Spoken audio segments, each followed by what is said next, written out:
हाँ जी, स्वागत है तुहाडा सारिਆਂ ਦਾ ਸਾਡੇ YouTube channel exam study with job alert ਤੇ। सो ਅੱਜ 3582 ਮਾਸਟਰ ਕੇਡਰ SST ਦਾ ਪ੍ਰੀਵੀਅਸ ਪੇਪਰ ਲੈ ਕੇ ਆਏ ਆ ਤੇ ਨਾਲੇ ਤੁਹਾਡਾ ਆਪਣਾ ਲੈਵਲ ਚੈੱਕ ਹੋ ਜਾਏਗਾ ਕਿੰਨੇ ਕੁਐਸਚਨ ਨੇ ਤੁਹਾਨੂੰ ਆਉਂਦੇ ਆ। ਸੋ ਕੱਲ ਮਾਸਟਰ ਕੇਡਰ 60 ਪੇਪਰ ਤੁਹਾਨੂੰ ਜਿਹੜਾ ਪ੍ਰੋਵਾਈਡ ਕੀਤਾ ਸੀਗਾ ਜੋ ਪ੍ਰੀਵੀਅਸ ਸੀਗਾ। ਸੋ 3582 ਦੇ ਵਿੱਚੋਂ ਜੋ 60 ਪ੍ਰੀਵੀਅਸ ਪੇਪਰ ਸੀ ਕਾਫੀ ਕੁਐਸਚਨ ਹੈ ਜਿਹੜੇ ਆਏ ਸੀਗੇ। ਤਾਂ 3582 ਅਤੇ 60 ਇਹਨਾਂ ਦੋਨਾਂ ਦੇ ਵਿੱਚੋਂ जो हुण अगे 21 तरीक ਨੂੰ मास्टर केडर का एग्जाम होने जा रहा है तो ये काफ़ी क्वेश्चन है जिहड़े तुहानूं मिल जाणगे। तो आपां सारा ये सॉल्व करांगे तुहाडे नाल जो 3582 एग्जाम होया सी मास्टर केडर SST का। तो तुसीं भी नाल दी नाल कमेंट करी जाइओ जिहड़े क्वेश्चन तुहानूं आंसर पता है तो तुहानूं पता लग जाएगा किन्ने क तुहाडे मार्क्स बनदे आ, किन्ने क क्वेश्चन जिहड़े तुहाडे सही जांदे आ। नाले तुहानूं एग्जाम का लैवल पता लग जाएगा किन्ना क सौखा हुंदा है किन्ना क औखा हुंदा है, किहड़े टॉपिक दे विच्चों किहड़े क्वेश्चन ये जिहड़े आए हुए है। तो सारा पेपर तुहाडे नाल शेयर करांगे। तो ये पहला प्रश्न आया होया सीगा भारतीय संसद का हेठला सदन किहड़ा हुंदा है। तो जिहड़ा 60 पेपर सी उहदे विच पुछया गया सी उपरला सदन, तो इहदे विच पुछया गया सी हेठला सदन। सो किस तरह क्वेश्चन जिहड़ा कन्वर्ट है जिहड़ा कीता गया। सो दोने क्वेश्चन आ गए, एक च हेठले सदन का पाता तो दूसरे च उपरले सदन का। तो उपरला सदन हुंदा जिहड़ा राज सभा सीगा, इत्थे हेठला पुछया गया तो ये आएगा लोक सभा। भारत का राष्ट्रपति कौन है उस टाइम जो एग्जाम होया सीगा, तो वो सीगे रामनाथ कोविंद। हुण द्रौपदी मुर्मू जिहड़े नवे राष्ट्रपति बने ने। तो प्रेजेंट भी पूछा जा सकता है और ओल्ड भी पूछा जा सकता है। अगला क्वेश्चन सी तीजा भारत का दूसरा राष्ट्रपति कौन बनया सीगा। तो ये बने सीगे डॉक्टर S राधा कृष्णन जो भारत के दूसरे राष्ट्रपति बने सी। क्वेश्चन अगे 60 के भी आया हुआ है। भारत के राष्ट्रपति नूं इस आर्टिकल अधीन दोषी है जिहड़ा ठहराया जा सकता है। सो ये क्वेश्चन भी 60 के आया हुआ है। सो 3582 के क्वेश्चन आए हुए हैं, 60 से अगे भी जिहड़े क्वेश्चन आए हुए हैं इस विचों निकल के इन्हां दोनों पुराने पेपरों चों निकल के क्वेश्चन है जिहड़े तुहानूं जो अगे एग्जाम होने जा रहा है इहदे विच आउणगे। तो यह सीगा आर्टिकल 61 के अधीन है जिहड़ा भारत के राष्ट्रपति नूं दोषी है जिहड़ा ठहराया जा सकता है। अगे सीगा आज़ाद उम्मीदवार के तौर पर किसने भारत के राष्ट्रपति की चोण सी जिहड़ी जित्ती सी उहदा नाम दसना है। तो वो सीगे ऑप्शन आड़ा VV गिरी ने जो आज़ाद उम्मीदवार सीगे अते भारत के जिहड़े राष्ट्रपति की चोण है जिहड़ी इन्हां ने जित्ती सीगी। अगला प्रश्न आया भारत के मुख्य न्यायाधीश का उल्लेख करो जो भारत का कार्यवाहक राष्ट्रपति बनया सी। कौन बनया सीगा। तो वो सीगा M हदायत उल उल्लाह जां M हदायत उल्लाह पा दिता जाता है। तो ये भारत के मुख्य न्यायाधीश सीगे जो भारत के कार्यवाहक राष्ट्रपति सी जिहड़े बने सीगे। ऑप्शन सस्सा राइट आंसर आएगा। सो चलती चलती वीडियो नूं अगे ग्रुपां दे विच जरूर शेयर कर दिओ। काफ़ी सारे उम्मीदवार है जिन्होंने प्रीवियस एग्जाम नहीं मिलते, प्रीवियस पेपर जिहड़े नहीं मिलते तो वो जो जरूर रीड कर सकन। सो 1-2 दिन पहला दोबारा फिर तो तुसीं इन्हां नूं जो पुराने प्रीवियस एग्जाम ने रीड कर लिओ। बाकी चैनल की प्लेलिस्ट जो भी तुहानूं हुण तक हिस्टरी अते पॉलिटी दे लैक्चर प्रोवाइड कीते ने सारे रीड कर लो, दिन बन लिओ। जो भी तुहानूं लैक्चर प्रोवाइड कीते उन्हां विच सारे क्वेश्चन जिहड़े दोनों पेपर ने करवाए हुए हैं। तो 7वां प्रश्न सी राज सभा की न्यूनतम उम्र सालों में कितनी है। तो यह आएगा जी ऑप्शन आड़ा 30 साल उम्र है। सो राज सभा, लोक सभा, राष्ट्रपति, प्रधानमंत्री सो इन्हां ते भी पूछी जा सकती है। लोक सभा अगे क्वेश्चन पाया पाए, दोनों क्वेश्चन ही पाए पाए ने। सो राज सभा भी उम्र पूछी गई है तो लोक सभा ली। तो इत्थे लोक सभा ली न्यूनतम उम्र सालों में कितनी हुंदी है लोक सभा का मैंबर बनने लई कहण तो भाव तो आएगी 25। राज सभा लई 30 है, लोक सभा लई 25 है। सो दोनों क्वेश्चन ये पाए गए हैं। अगे लोक सभा का पहला स्पीकर कौन सीगा। तो वो सीगे GV मावलंकर जो लोक सभा के पहले स्पीकर सी। अगे लोक सभा का स्पीकर कौन है प्रेजेंट पूछा गया उस समय। तो ओम बिरला अक्सर तुसीं देखिया होना जिन्हां तो भगवंत मान टाइम मंगदे सी सर करके तो तस्वीर तुहाडे सामने आ गई होएगी। तो ओम बिरला ने ਅਗਲਾ ਪ੍ਰਸ਼ਨ ਹੈ ਸੰਸਦ ਵਿੱਚ ਕਿਹੜੇ ਰਾਜ ਦੀਆਂ ਲੋਕ ਸਭਾ ਦੀਆਂ ਸੀਟਾਂ ਨੇ ਜਿਹੜੀਆਂ ਸਭ ਤੋਂ ਵੱਧ ਨੇ। ਹਾਲ ਹੀ ਦੇ ਵਿੱਚ ਤੁਹਾਨੂੰ ਇਹ ਕੁਐਸਚਨ ਜਿਹੜਾ ਕਰਵਾਇਆ ਗਿਆ ਸੀਗਾ ਪੋਲਿਟੀ ਦੇ ਲੈਕਚਰ ਦੇ ਵਿੱਚ। ਤੇ ਇਹਦਾ ਜਿਹੜਾ ਆਨਸਰ ਆਏਗਾ ਉੱਤਰ ਪ੍ਰਦੇਸ਼, ਯੂਪੀ। ਕਈ ਵਾਰ ਯੂਪੀ ਵੀ ਪਾ ਦਿੱਤਾ ਜਾਂਦਾ ਹੈ, ਯੂਪੀ ਪਾਤਾ, ਐਮਪੀ ਪਾਤਾ, ਦੋ ਹੋਰ ਪਾਤੇ। ਤਾਂ ਉੱਤਰ ਪ੍ਰਦੇਸ਼ ਰਾਜ ਦੀਆਂ ਜਿਹੜੀਆਂ ਲੋਕ ਸਭਾ ਸੀਟਾਂ ਨੇ ਸਭ ਤੋਂ ਵੱਧ ਨੇ।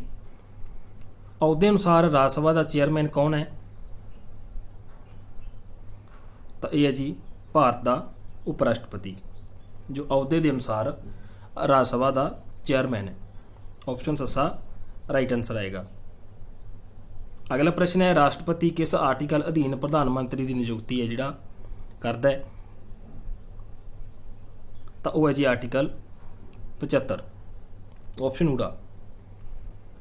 ਅਗਲਾ ਪ੍ਰਸ਼ਨ ਆਇਆ ਹੋਇਆ ਰਾਸ਼ਟਰਪਤੀ ਇਸ ਆਰਟੀਕਲ ਅਧੀਨ ਗਵਰਨਰ ਦੀ ਨਿਯੁਕਤੀ ਕਰਦਾ ਹੈ? ਤਾਂ ਇਹ ਕਰਦਾ ਹੈ ਆਰਟੀਕਲ 155। ਸੋ ਗਵਰਨਰ ਨਾਲ ਸੰਬੰਧਿਤ 155 ਹੈ, ਪ੍ਰਧਾਨ ਮੰਤਰੀ ਦੀ ਨਿਯੁਕਤੀ ਨਾਲ ਸੰਬੰਧਿਤ 75 ਆਰਟੀਕਲ ਹੈ। ਸੋ ਆਰਟੀਕਲਾਂ ਦੇ ਕਾਫੀ ਕੁਐਸਚਨ ਆਏ ਹੋਏ ਹੈ। ਅੱਗੇ ਪੁੱਛਿਆ ਗਿਆ ਮੁੱਖ ਮੰਤਰੀ ਦਾ ਕਾਰਜਕਾਲ ਕੀ ਹੁੰਦਾ ਹੈ? ਨਿਸ਼ਚਿਤ, ਅਨਿਸ਼ਚਿਤ, ਸਥਾਈ ਜਾਂ ਅਸਥਾਈ? ਕਮੈਂਟ ਕਰਦੇ ਜਾਓ, ਨਾਲ ਦੀ ਨਾਲ ਗਲਤ ਹੋ ਜਾਏਗਾ, ਕੋਈ ਗੱਲ ਨਹੀਂ। ਤਾਂ ਮੁੱਖ ਮੰਤਰੀ ਦਾ ਕਾਰਜਕਾਲ ਜਿਹੜਾ ਅਨਿਸ਼ਚਿਤ ਹੈ, ਨੋਟ ਫਿਕਸਡ, ਆਪਸ਼ਨ ਆੜਾ। ਅਗਲਾ ਪ੍ਰਸ਼ਨ ਆਇਆ ਭਾਰਤੀ ਸੰਵਿਧਾਨ ਨਾਗਰਿਕਤਾ ਦੇ ਮਸਲੇ ਨਾਲ ਇਸ ਆਰਟੀਕਲ ਅਧੀਨ ਨਜਿੱਠਦਾ ਹੈ।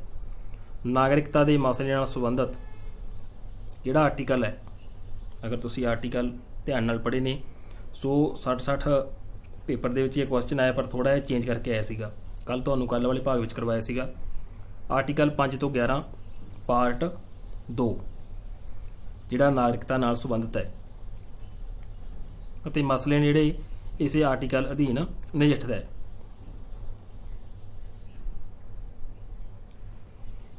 ਅਗਲਾ ਪ੍ਰਸ਼ਨ ਹੈ ਭਾਰਤ ਦੇ ਵਿਦੇਸ਼ੀ ਨਾਗਰਿਕ ਸ਼ਰਤ ਨੂੰ ਸੰਵਿਧਾਨ ਵਿੱਚ ਸ਼ਾਮਲ ਕੀਤਾ ਗਿਆ ਸੀ। ਕਦੋਂ ਕੀਤਾ ਗਿਆ ਸੀ? ਕਿਹੜੇ ਈਅਰ ਦੇ ਵਿੱਚ ਕੀਤਾ ਗਿਆ ਸੀ? ਤਾਂ ਇਹ ਕੀਤਾ ਗਿਆ ਸੀ 2003 ਦੇ ਵਿੱਚ।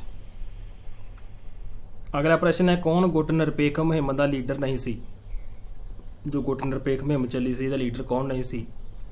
ਸੋ 60 ਵਿੱਚ ਆਇਆ ਹੋਇਆ ਕਿਹੜੇ ਇਹਦੇ ਲੀਡਰ ਸੀ? ਸੋ ਉਲਟਾ ਕੇ ਪਾਏ ਗਏ ਨੇ ਕੁਐਸਚਨ। ਤਾਂ ਲੀਡਰ ਜਿਹੜਾ ਨਹੀਂ ਸੀ ਉਹ ਸੀਗਾ ਜੋਸਫ ਸਟਾਲਿਨ, ਜੋ ਗੁੱਟ ਨਿਰਪੇਖ ਮੁਹਿੰਮ ਦਾ ਲੀਡਰ ਨਹੀਂ ਸੀ। ਆਪਸ਼ਨ ਆੜਾ ਆਨਸਰ ਆਏਗਾ।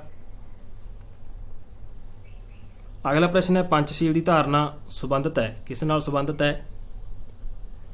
ਤਾਂ ਇਹ ਸੰਬੰਧਿਤ ਹੈ ਗੁੱਟ ਨਿਰਪੇਖ ਮੁਹਿੰਮ ਨਾਲ। ਤਾਂ ਦੁਬਾਰਾ ਰਿਪੀਟ ਕੁਐਸਚਨ ਹੋਇਆ UN ਦਾ ਜਨਰਲ ਸਕੱਤਰ ਕੌਣ ਹੈ? ਇਹ 60 ਵਿੱਚ ਵੀ ਆਇਆ ਹੋਇਆ ਹੈ।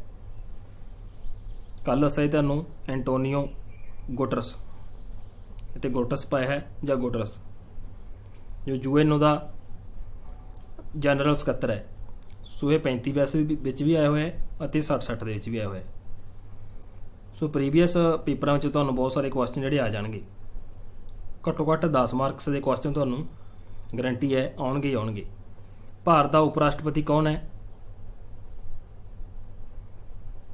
ਤਾਂ ਉਹ ਹੈ ਜੀ ਵੈਂਕਈਆ ਨਾਇਡੂ। ਤਾਂ ਉਸ ਸਮੇਂ ਪੁੱਛਿਆ ਗਿਆ ਇਹ ਪ੍ਰੀਵੀਅਸ ਕੁਐਸਚਨ ਆਪਾਂ ਕਰ ਰਹੇ ਹਾਂ, ਇਹ ਧਿਆਨ 'ਚ ਰੱਖਿਓ। ਆਪਸ਼ਨ ਆੜਾ। ਅਗਲਾ ਪ੍ਰਸ਼ਨ ਹੈ ਭਾਰਤੀ ਸੰਵਿਧਾਨ ਦਾ ਆਰਟੀਕਲ 124 ਸੰਬੰਧਿਤ ਹੈ, ਕਿਸ ਨਾਲ ਸੰਬੰਧਿਤ ਹੈ? ਆਰਟੀਕਲ 124 ਤਾਂ ਇਹ ਸੰਬੰਧਿਤ ਹੈ ਜੀ ਸੁਪਰੀਮ ਕੋਰਟ ਦੀ ਸਥਾਪਨਾ ਦੇ ਨਾਲ। ਆਪਸ਼ਨ ਊੜਾ। ਅਗਲਾ ਪ੍ਰਸ਼ਨ ਹੈ ਸੁਪਰੀਮ ਕੋਰਟ ਦੇ ਕਿੰਨੇ ਜੱਜਾਂ ਤੇ ਮਹਾਦੋਸ਼ ਹੈ ਜਿਹੜਾ ਲੱਗ ਚੁੱਕਾ ਹੈ? ਤਾਂ ਕਿਸੇ ਤੇ ਨਹੀਂ ਲੱਗਿਆ, ਕੋਈ ਹੈ, ਕੋਈ ਵੀ ਨਹੀਂ, ਨਨ ਆਫ ਅਬਵ। ਤਾਂ ਆਪਸ਼ਨ ਸੱਸਾ ਆਨਸਰ ਆਏਗਾ। 24ਵਾਂ ਪ੍ਰਸ਼ਨ ਹੈ ਭਾਰਤ ਦਾ ਮੁੱਖ ਨਿਆਂਧੀਸ਼ ਕੌਣ ਹੈ? ਤਾਂ ਉਸ ਸਮੇਂ ਰੰਜਨ ਗੰਗੋਈ ਜੋ ਭਾਰਤ ਦੇ ਮੁੱਖ ਨਿਆਂਧੀਸ਼ ਨੇ।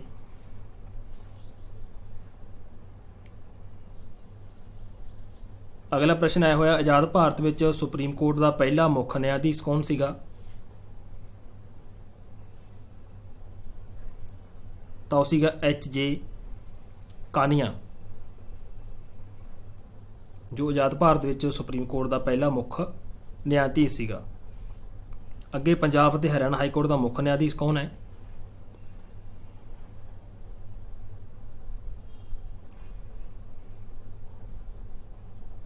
ਤਾਂ ਇਹ ਜੀ ਰਵੀ ਸ਼ੰਕਰ ਝਾ, ਜੋ ਪੰਜਾਬ ਅਤੇ ਹਰਿਆਣਾ ਹਾਈ ਕੋਰਟ ਦੇ ਮੁੱਖ ਨਿਆਂਧੀਸ਼ ਨੇ।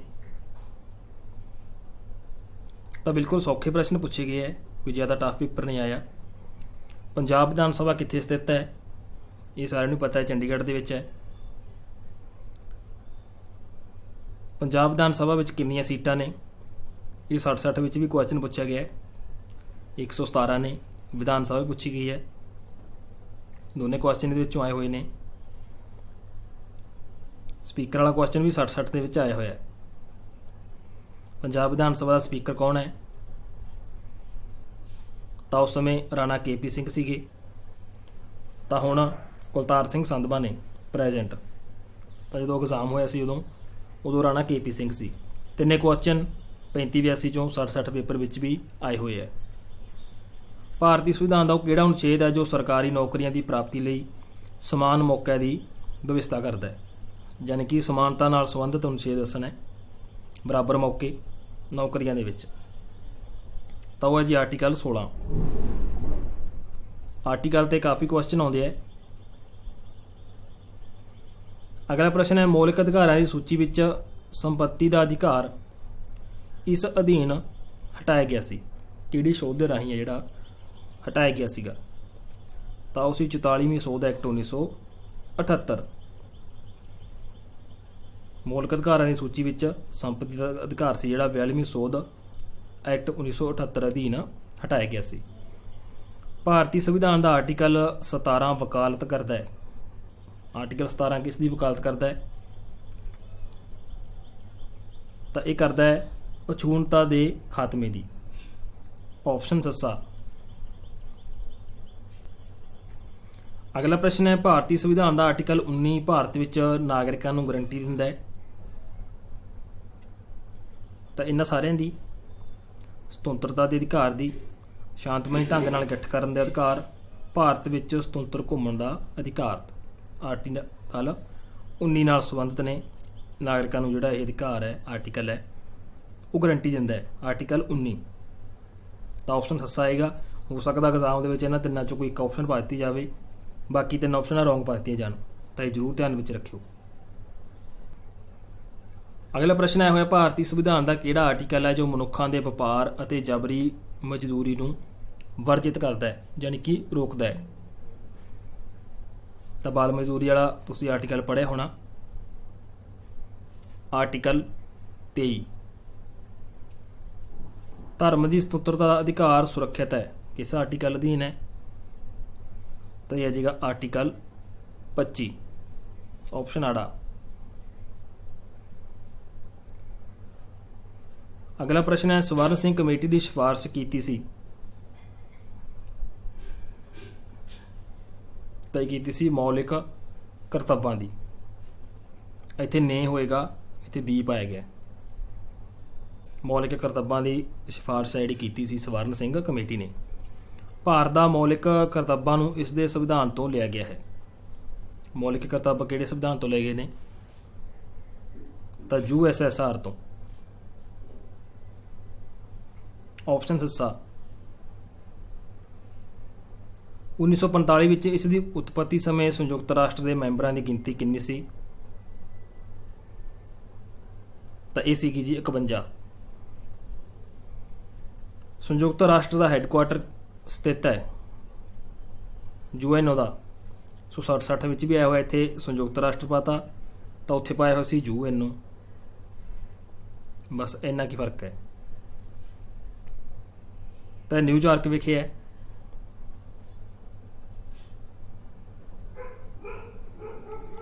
ਅਗਲਾ ਪ੍ਰਸ਼ਨ ਹੈ, ਸੰਯੁਕਤ ਰਾਸ਼ਟਰ ਵਿੱਚ ਕਿਹੜੇ ਦੇਸ਼ ਕੋਲ ਹੈ ਜਿਹੜੀ ਵੀਟੋ ਪਾਵਰ ਨਹੀਂ ਹੈ?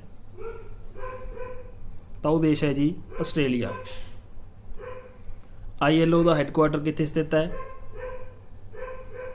ਤਾਂ ਇਹ ਹੈ ਜੀ ਜਨੇਵਾ ਵਿਖੇ।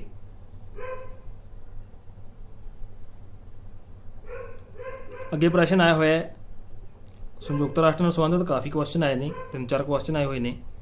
ਸੰਯੁਕਤ ਰਾਸ਼ਟਰ ਦੇ ਮੁੱਖ ਅੰਗ ਜਾਂ ਅੰਗਾਂ ਦਾ ਉਲੇਖ ਕਰੋ।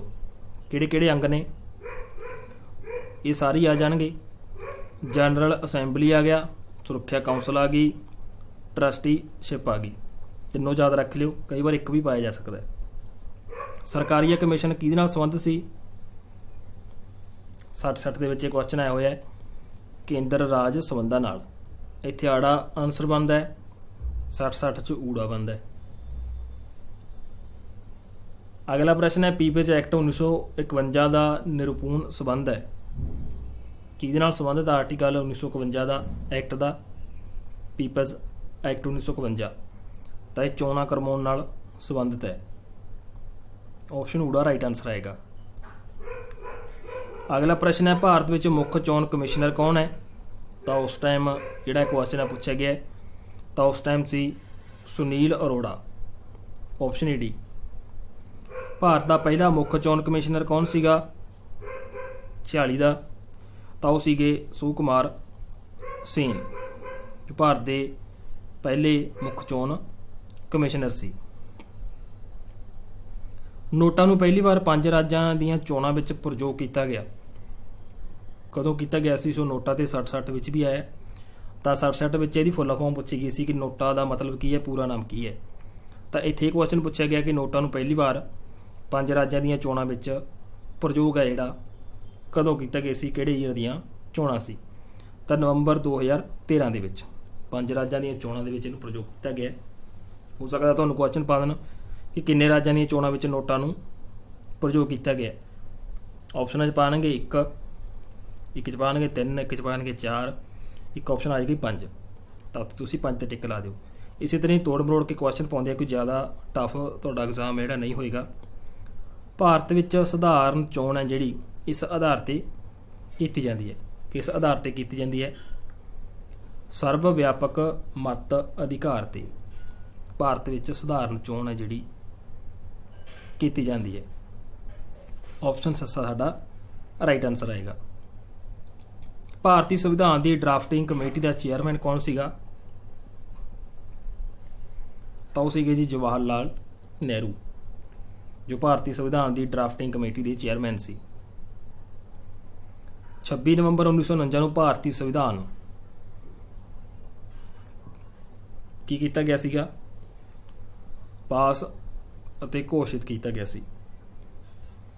ਆਪਸ਼ਨ ਊੜਾ ਰਾਈਟ ਆਨਸਰ ਆਏਗਾ।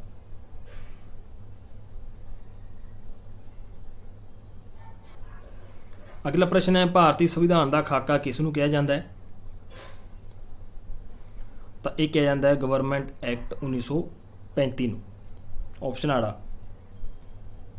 ਅਗਲਾ ਪ੍ਰਸ਼ਨ ਪੁੱਛਿਆ ਗਿਆ ਭਾਰਤੀ ਸੰਵਿਧਾਨ ਦੀਆਂ ਵਿਸ਼ੇਸ਼ਤਾਵਾਂ ਹਨ ਜਿਵੇਂ ਕਿ? ਤਾਂ ਇਹਦਾ ਆਨਸਰ ਬਣੇਗਾ ਆਪਸ਼ਨ ਈ ਡੀ, ਇਕਾਤਮਿਕ ਵਿਸ਼ੇਸ਼ਤਾਵਾਂ ਨਾਲ ਸੰਘੀ ਪ੍ਰਬੰਧ।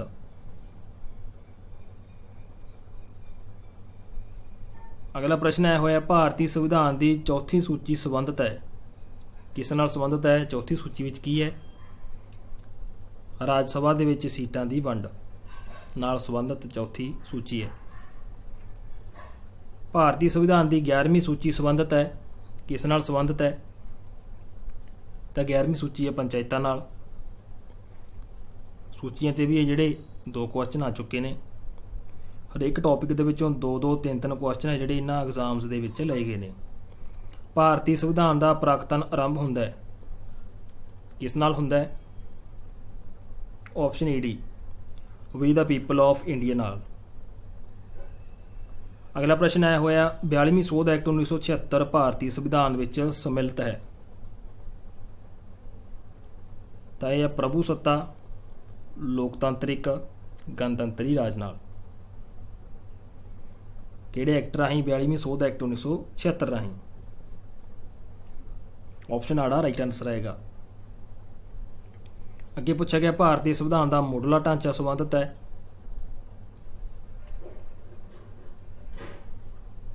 ਤਾਂ ਇਸ ਸੰਬੰਧਿਤ ਆਪਸ਼ਨ ਊੜਾ ਦਾ ਕੇਸ਼ਵਨੰਦਾ ਭਾਰਤੀ ਸਟੇਟ ਆਫ ਕੇਰਲਾ ਨਾਲ।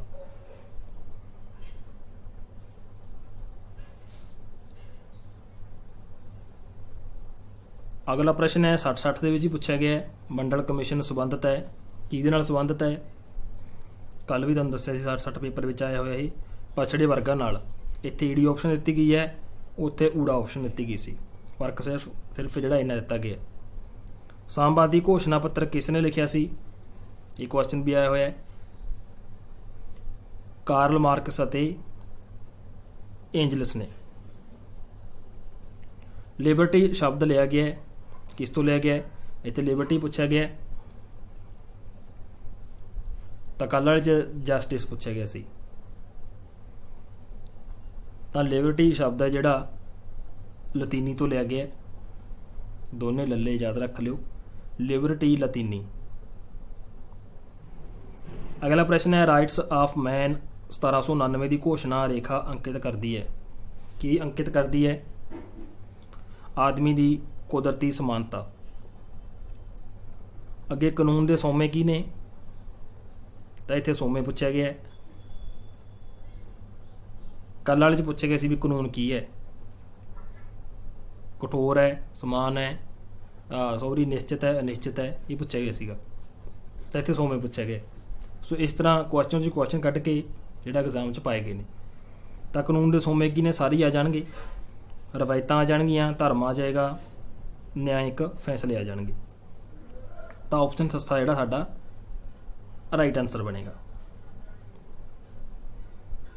ਅਗਲਾ ਪ੍ਰਸ਼ਨ ਹੈ ਦਿੱਲੀ ਰਾਜ ਤੇ ਕਿਹੜੀ ਪਾਰਟੀ ਹੈ ਜਿਹੜੀ ਪ੍ਰਸ਼ਾਸਨ ਕਰ ਰਹੀ ਹੈ? ਤਾਂ ਉਸ ਸਮੇਂ ਪੁੱਛਿਆ ਗਿਆ। ਅੱਜ ਦੇ ਹਿਸਾਬ ਨਾਲ ਟਿਕ ਲਾ ਦਿਓ। ਤਾਂ ਉਸ ਸਮੇਂ ਵੀ ਜਿਹੜੀ ਆਪ ਸੀ, ਆਮ ਆਦਮੀ ਪਾਰਟੀ। ਉੱਤਰ ਪ੍ਰਦੇਸ਼ ਦੇ ਵਿੱਚ ਹਾਲ ਵਿੱਚ ਹੋਈਆਂ ਰਾਜ ਚੋਣਾਂ ਕਿਸ ਪਾਰਟੀ ਨੇ ਜਿੱਤੀਆਂ?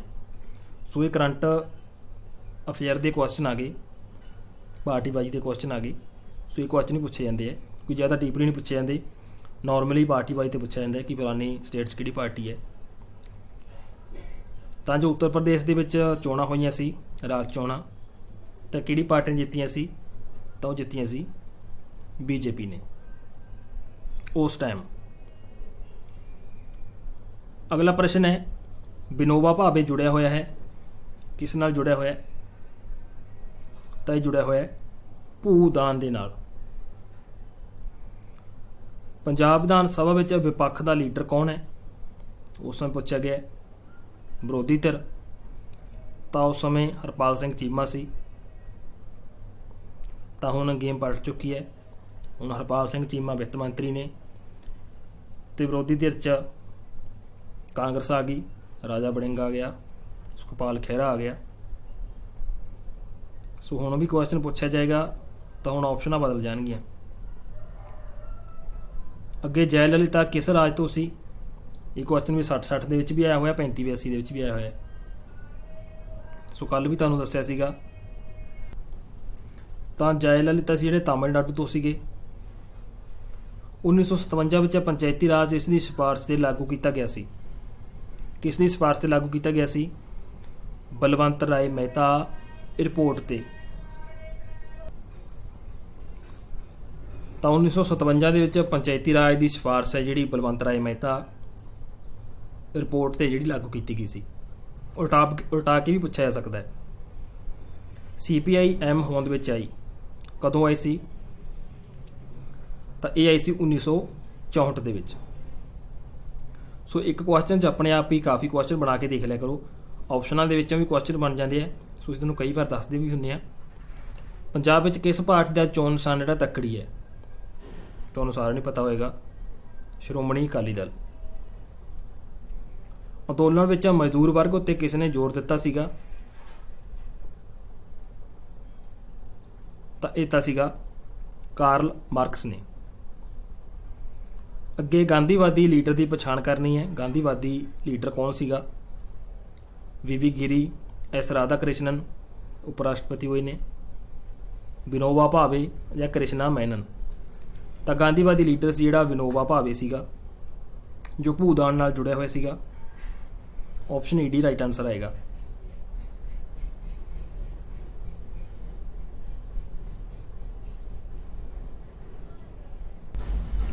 ਅਗਲਾ ਪ੍ਰਸ਼ਨ ਹੈ ਕਾਰਲ ਮਾਰਕਸ ਸੰਬੰਧਿਤ ਸੀ, ਕਿਸ ਨਾਲ ਸੰਬੰਧਿਤ ਸੀਗਾ ਕਾਰਲ ਮਾਰਕਸ? ਤਾਂ ਇਹ ਸੀਗਾ ਇਤਿਹਾਸਕ ਭੌਤਿਕਵਾਦ ਨਾਲ। ਆਪਸ਼ਨ ਊੜਾ। MK ਗਾਂਧੀ ਦਾ ਲੇਖਕ ਕੌਣ ਹੈ? ਮੋਹਨਦਾਸ ਕਰਮਚੰਦ ਗਾਂਧੀ। MK ਗਾਂਧੀ। ਤਾਂ ਇਹਦਾ ਲੇਖਕ ਦੱਸਣਾ ਕੌਣ ਹੈ? ਤਾਂ ਇਹਦਾ ਲੇਖਕ ਹੈ ਜੀ ਹਿੰਦ ਸਵਰਾਜ ਦਾ। ਸੌਰੀ, ਇੱਥੇ ਪੁੱਛਿਆ ਗਿਆ MK ਗਾਂਧੀ ਲੇਖਕ ਹੈ, ਕਿਸ ਦੇ ਲੇਖਕ ਨੇ? ਹਿੰਦ ਸਵਰਾਜ ਦੇ। ਸੋ ਇੱਕ ਕੁਐਸਚਨ 60 ਦੇ ਵਿੱਚ ਵੀ ਆਇਆ ਹੋਇਆ ਹੈ। ਤਾਂ ਉੱਥੇ ਪੁੱਛਿਆ ਗਿਆ ਸੀ ਹਿੰਦ ਸਵਰਾਜ ਕਿਸ ਨੇ ਲਿਖੀ? MK ਗਾਂਧੀ। ਤਾਂ ਇੱਥੇ ਉਲਟਾ ਕੇ ਪਾਇਆ ਗਿਆ। ਕਾਰਲ ਮਾਰਕਸ ਨੇ ਇਸ ਦੀ ਪ੍ਰਕਿਰਿਆ ਨੂੰ ਪ੍ਰਭਾਵਿਤ ਕੀਤਾ ਸੀ। ਕਿਸ ਦੀ ਪ੍ਰਕਿਰਿਆ ਨੂੰ ਜਿਹੜਾ ਪ੍ਰਭਾਵਿਤ ਕੀਤਾ ਸੀਗਾ?